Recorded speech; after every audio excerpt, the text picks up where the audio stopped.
Өзүн жесирмин деп айтып жүргөн Жогорку Кеңештин 2 жолку депутаты болуп отурган Динара Исаеванын жолдошу Данияр Үсөнов учурда Белоруссияда Даниил Урицкий деген ысым менен жогорку кызматта отурганы маалым болду. Жерге берилди деп элге маалымат тараган адам жер үстүндө жүрөт. Сыягы кабыр кабыл албай кыбырап Белоруссияда жүргөнүн жакынкы арада видео түрүндө тарады. Анда Белоруссия президенти Александр Лукашенко Даниил Урицкий деген белгилүү адамга Данияр деп кайрылганын көрсө болот. Ал Беларусь улуттук биотехнологиялык корпорациясына барган учурда анын ээси Даниил Урицкий менен сүйлөшүп жатып айткан. Ошондой эле Беларусь президенти белорустарды мактап жатып, аларды кыргыздарга да салыштырып жиберген.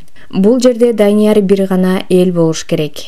Сен чынчыл адам экениңди көрүп турам. Белорустарды таарынтпайсың. Себеби алар эмгекчилдик жагынан кыргыздарга окшош деген ал. Муну менен Даниил Урицкий экс-премьер-министр Данияр Үсөнов экенин тастыктап койду. Эске сала кетсек, Данияр Үсөнов апрель окуяларына күнөөлүү деп табылып, сыртынан соттолгон. Бирок көрүнүп тургандай, ал Белоруссияда жогорку кызматта отурат.